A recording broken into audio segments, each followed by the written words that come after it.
Hi welcome to Srilu's kitchen hub. ఈరోజు simple and tasty beetroot fry చేసుకుందామా.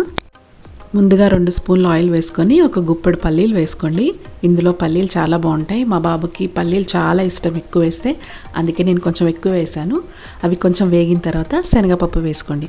చూడండి, శనగపప్పు కూడా అలా ఫ్రై అవుతున్నప్పుడు కొంచెం మినపప్పు వేసుకోండి. బీట్రూట్ ఫ్రై కానీ క్యారెట్ ఫ్రై కానీ పప్పులు ఎక్కువ వేసుకుంటే చాలా బాగుంటుందండి. తర్వాత ఇలా చిన్న చిన్న ముక్కలుగా కట్ చేసుకున్న బీట్రూట్ని కూడా అందులో వేసి బాగా కలుపుకోవాలి.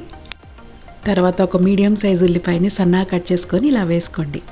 ఫ్రైలో ఉల్లిపాయలు ఏంటి అని అనుకుంటున్నారా? ఒక్కసారి వేసి చూడండి, ఎంత బాగుంటుందో టేస్ట్.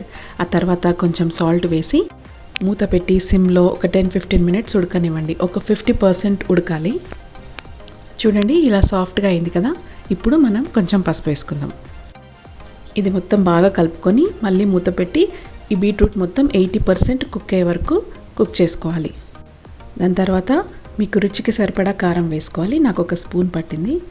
చూడండి, ఎంత ఫ్రెష్గా ఉంది కదా కరివేపాకు, మా గార్డెన్లోది. అది కూడా వేసేసుకొని బాగా కలుపుకోవాలి.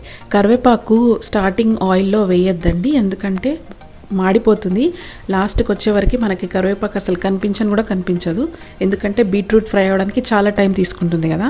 సో లాస్ట్లో వేసుకోండి. చూడండి, ఇలా మొత్తం కలిపేసుకోవాలి. ఇది చపాతీలోకి చాలా చాలా బాగుంటుంది. ఈరోజు మా బాబు బాక్స్లోకి చపాతీ బీట్రూట్ కర్రీ. మీరు కూడా తప్పకుండా ట్రై చేయండి.